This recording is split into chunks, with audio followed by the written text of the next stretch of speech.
Hello, everyone. I'm just going to take a look at the winter storm that looks like it will be taking place towards New Year's after Christmas Day.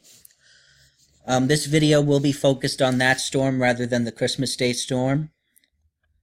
So the first ingredient that we need for a winter storm is Arctic air, and this is the 500 millibar vorticity map from the GFS, and here is the piece of energy that's going to be delivering the Arctic air back in here along this stream here of vorticity. And this piece of energy will rotate around this upper level low back across southern Canada, and it will rotate through this stream here and deliver the cold air. So let's watch that happen. Got to turn off my pen. So watch this piece of energy as it rotates through.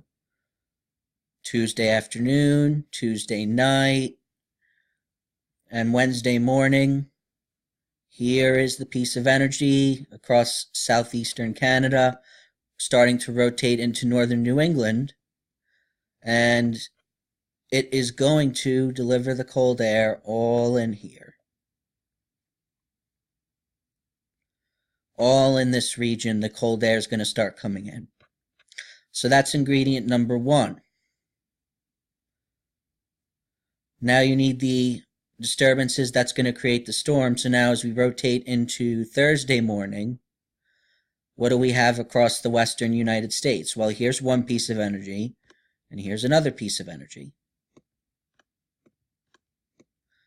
Okay, this bottom piece of energy, which is across Colorado, New Mexico, and Utah on Thursday morning, this is the piece of energy that's going to create the storm. And this piece of energy across Montana is the piece of energy that is going to direct the storm up to coast rather than out to sea. Now, at some point over the course of the weekend, these two pieces of energy are going to phase. They're going to come together. When that happens, your upper level low is going to close off and the storm is going to rapidly strengthen. So, in my opinion, the time that this phasing happens is going to be very important for who gets the most snow. Where is the storm going to intensify the most? And the models are deferring on this right now. But let's go through what the GFS has. So just watch those two pieces of energy. I'm going to move ahead in time here. See, here's the bottom piece, here's the northern piece. This is Friday night. And Friday morning, what do you have? Here is the piece of energy that's creating the storm. Here's the piece that's guiding it. And you can notice that this southern piece has gotten out ahead of the northern piece as it rotates around this upper level low up across southern Canada here. I can never remember the names of the provinces, so I just say southern Canada whenever I'm talking about Canada. Anyway, this piece of energy gets out ahead and is able to come up the coast. Okay? And your storm will be forming on the eastern side. You're going to undergo rapid cyclogenesis as this comes to the north and east. Okay? So now as we move forward, just watch what happens. There it is, okay? Here's your, oops, sorry, hold on a second. Gotta turn on my pen. There's the first piece. There's the second piece. Right now they're separated. But, in the next frame, watch this connection strengthen. There it is. Now they're all together.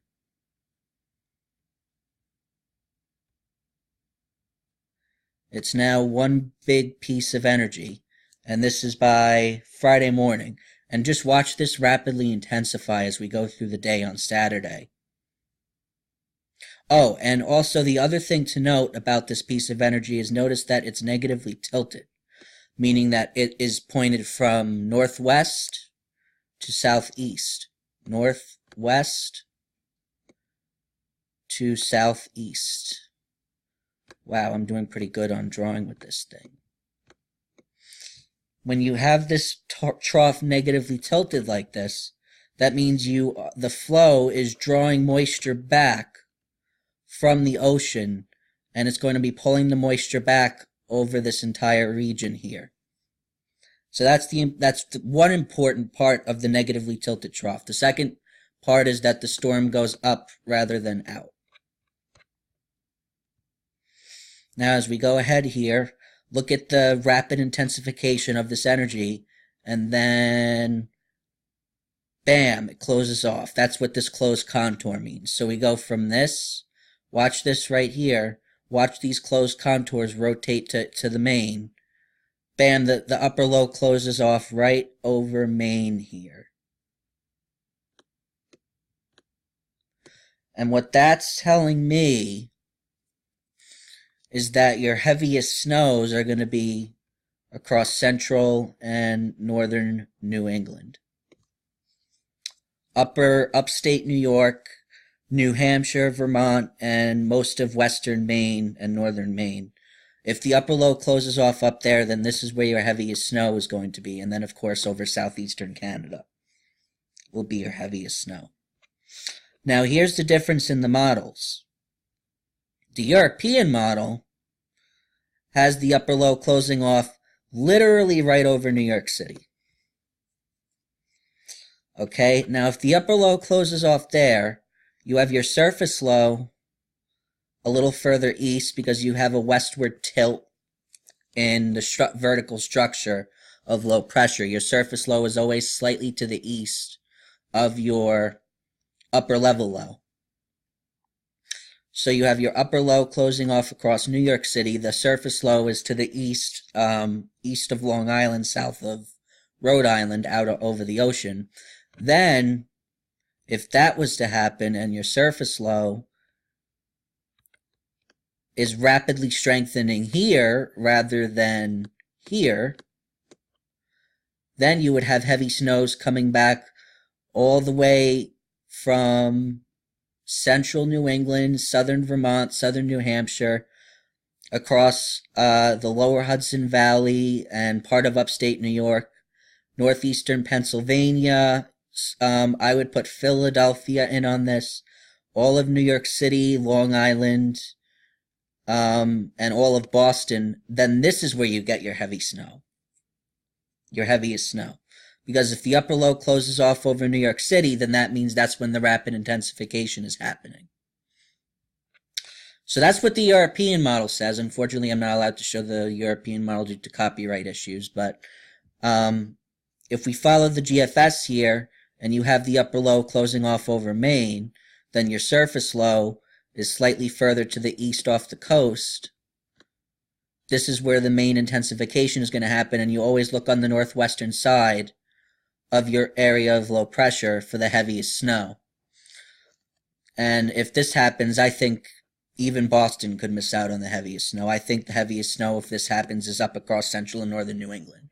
So those are the two scenarios that are at play right now. And then the other thing to be concerned about is that both of the models have the low coming pretty close to the coast.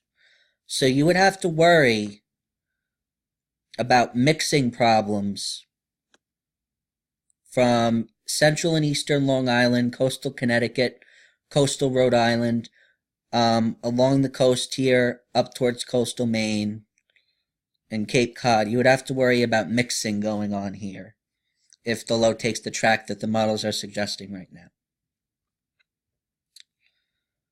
But that's it. Those are the two scenarios. You got heavy snow either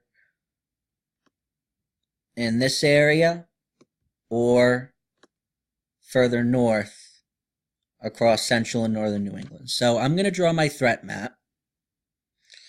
And also I just want to point out, hold on a second, sorry. I would just like to point out that